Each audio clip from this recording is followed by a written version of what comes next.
What I would have really loved to do, pure realm of pure fantasy, was to play cricket for India and play in a test match at Lord's. That would have been my ultimate dream.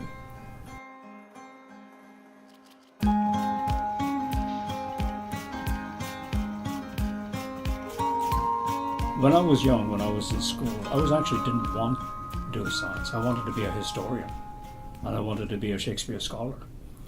And it's only when I realized that science actually wasn't all that dull and it actually had a history, that science was actually quite exciting, and then I got hooked on science. So I've always been interested in literature, and my feeling is that there's not that much difference between arts and science. Basically, it's all an expression of the human spirit. It's the same thing, you just follow different expression patterns. There was really no distinction between the humanities and sciences. We have created a mindless, needless, artificial distinction. And I think it's up to the universities to rectify that. I have absolutely no interest in other things. I'm totally undomesticated. I don't like doing all the usual things. Things like brushing my teeth and having my breakfast, that kind of stuff. Basically, I live in my head most of the time. I'm a complete dessert freak. I often look at a menu backward. I often go and see what is the dessert and what's the minimum I have to do to get to that spot. So I don't like those fillers that come in front, like the appetizers and the main courses and so on, which is actually a waste of time. Which is why I don't have breakfast and lunch, because desserts are better for dinner. Don't even ask me about my diet. My wife screams about it all the time. And I learned a lot about Canada, about the Great Lakes, and it all looks so romantic, actually.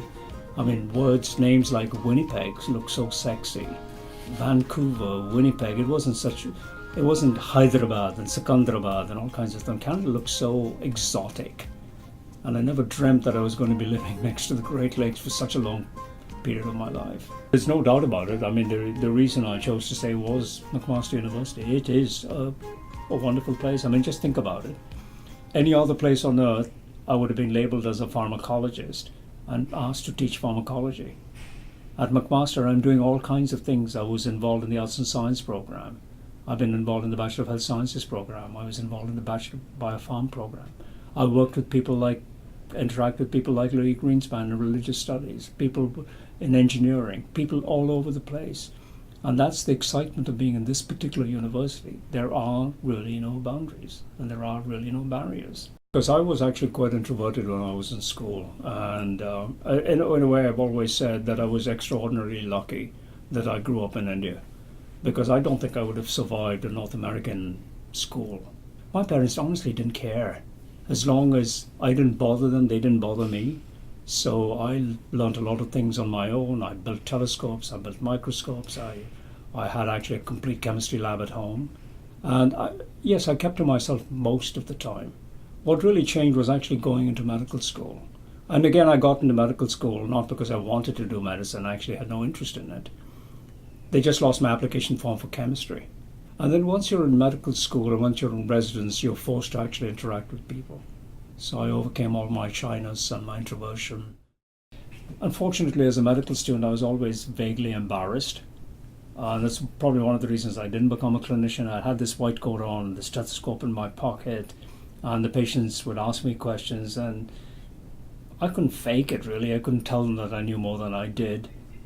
Research was so much more interesting, really, because there, if you didn't know, you found out, and you could cheerfully admit you were ignorant. You couldn't put on that act. I mean, I just couldn't put on that act in front of my patients to say, oh my God, I know exactly what's going on, and I know this, and I couldn't do it. What I would say is that don't get in for the wrong reason. Don't get in because it's going to give you status or this or that. Get in because it's a very exciting profession and gives you lots of options.